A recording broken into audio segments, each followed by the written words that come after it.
श्री राम जय राम जय जय राम। प्रथम भगति संतन कर संगा, हो प्रथम भगति संतन कर संगा। दूसरी रति मम सदा प्रसन्ना, दूसरी रति मम सदा प्रसन्ना। पहली भक्ति है संतों का संग करना, इन्हीं संतों की वाणी को श्रवण करना। जो प्रहलाद कह रहा है, प्रहलाद कह रहे कि प्रथम भक्ति है श्रवणम, सुनना। क्या सुनना?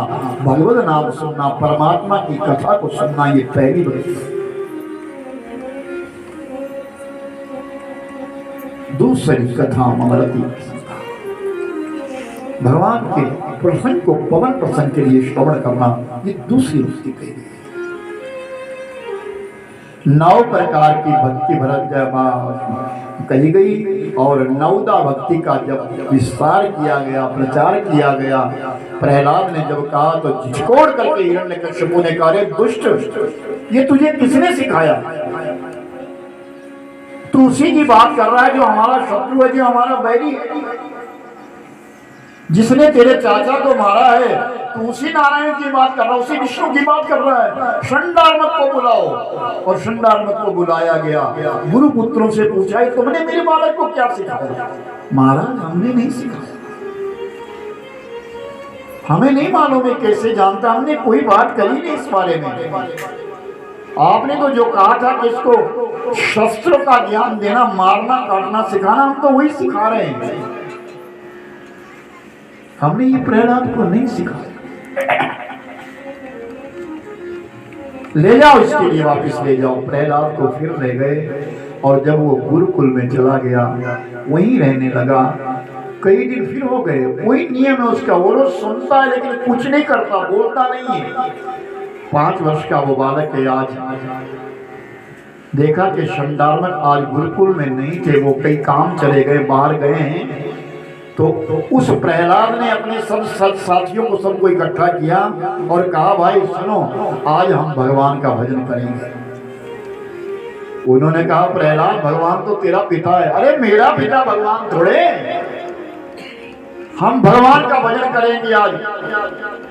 तो सबने कहा, अच्छा एक बात बता दे, हम भी राक्षस पुत्र है, तू भी राक्षस पुत्र है, तेरी आयु भी 5-6 साल की, हमारी आयु भी इतनी है, तुझे कैसे मालूम है कि भगवान कोई और है? मुझे मालूम है।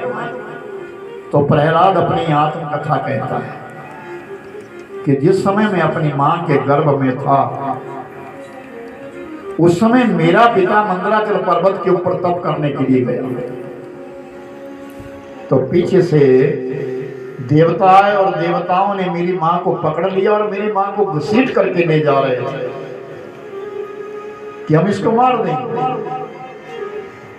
उस समय मेरे गुरुदेव देवर्षि नारद जी रास्ते में मिले और नारद जी ने कहा, छोड़ दो इसके लिए, महाराज हमारे शत्रु की स्त्री है, हम इसको मार देंगे। नहीं नहीं नहीं, ध्यान दो, इसके गर्भ में एक बालक पल रहा है, वो भगवान विष्णु का परम भक्त होगा। और देवताओं ने मेरी मां को छोड़ दिया। नारद जी मेरी मां को लेकर के एक जंगल में चले गए, वहां कुटिया बनाई और मेरी मां के पास अनेक कथाएं सुनाने लगे। मैं अपनी मां के गर्भ में सब सुनता रहा। याद रखना मेरे भाई बहनों, संस्कार गर्भ से ही पड़ जाते हैं। जिस वक्त भी माता बहन कोई भी जिसका जो गर्भवती हो जाती है तो 9 महीने अपने गर्भ को पालती है, उसे वो 9 महीने बड़े ध्यान से रहना चाहिए। ना खाने वाली वस्तु को नहीं खाना चाहिए, ना सुनने वाली बात को सुनना चाहिए।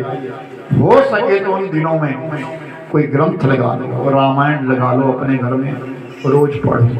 शिव पुराण खोल लो, पढ़ा लिखा जमाना है, उसे पढ़ो, ताकि जो तुम्हारे गर्भ में शिशु पल रहा है उसके अंदर संस्कार आ जाए।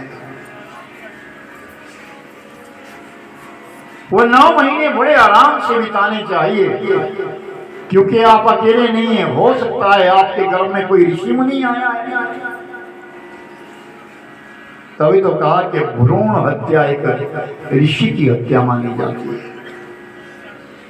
गर्भस्नाव करने वाले, गर्भपात करने वाले को ऋषि मुनियों के मारने का पाप लगता है। वो भ्रूण हत्या ऋषि हत्या है। वो 9 महीने बड़ी सादगी से रहना चाहिए, पवित्रता से रहना चाहिए, और रोज मंत्र जाप जरूर करना चाहिए। तो अगर गर्भ में ही संस्कार पड़ जाए तो बालक प्रहलाद जैसा हो जाता है। मैंने अपनी माँ के गर्भ में सुना है कि भगवान तो परब्रह्म है, मेरा पिता भगवान नहीं है। इसलिए आओ मेरे साथियों, हम मिलकर के भगवान का भजन करें। और सबने कहना शुरू कर दिया। प्रहलाद गाने लगा, ओम नमो भगवते वासुदेवाय। सब लोग गाने लगे। 12 अक्षर क्या पढ़ रहा है, क्या कर रहा है।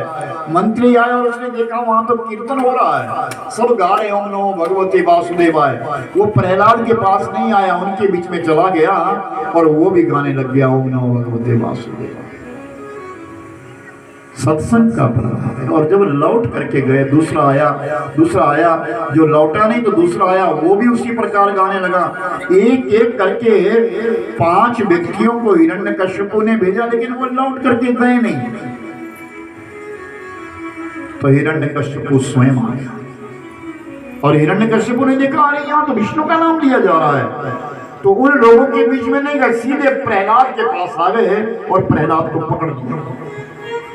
और जैसे प्रहलाद को पकड़ा तो प्रहलाद ने बोलना बंद किया। जब प्रहलाद ने बोलना बंद किया तब सबको पता चला, अरे हम क्या कर रहे हैं,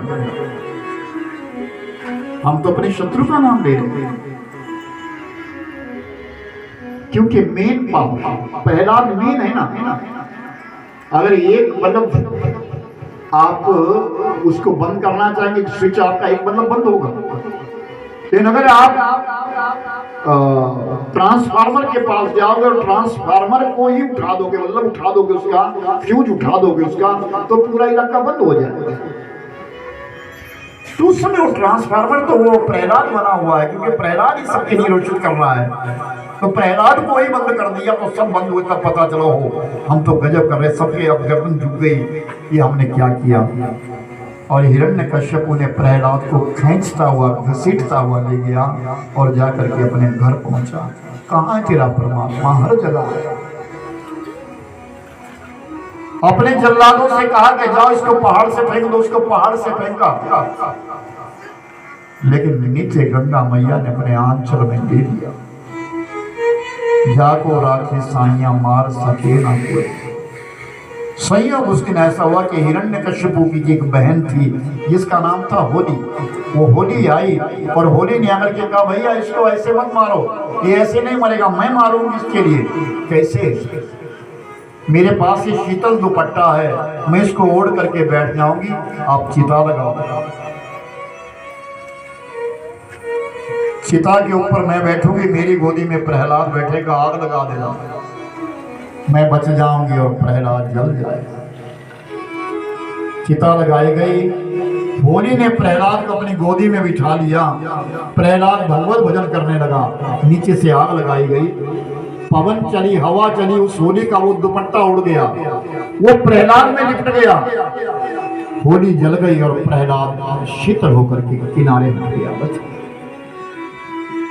नाम प्रभाव को जान पियो विष, कंठ की शोभा बढ़े। हर नाम प्रताप को जान पियो विष, शंकर कंठ की शोभा बढ़े।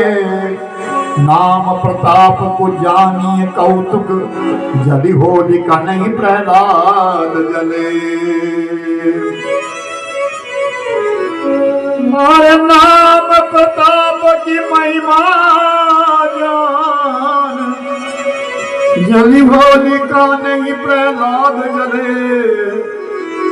हर शंकर कंठ की शोभा बढ़े। नाम के प्रताप से, भगवत नाम के प्रताप से, राम नाम का उच्चारण करने से भगवान शंकर जी ने विष का पान कर लिया था, अपने कंठ में रख लिया था और भगवान शंकर जी नीलकंठ हो गए। उसी नाम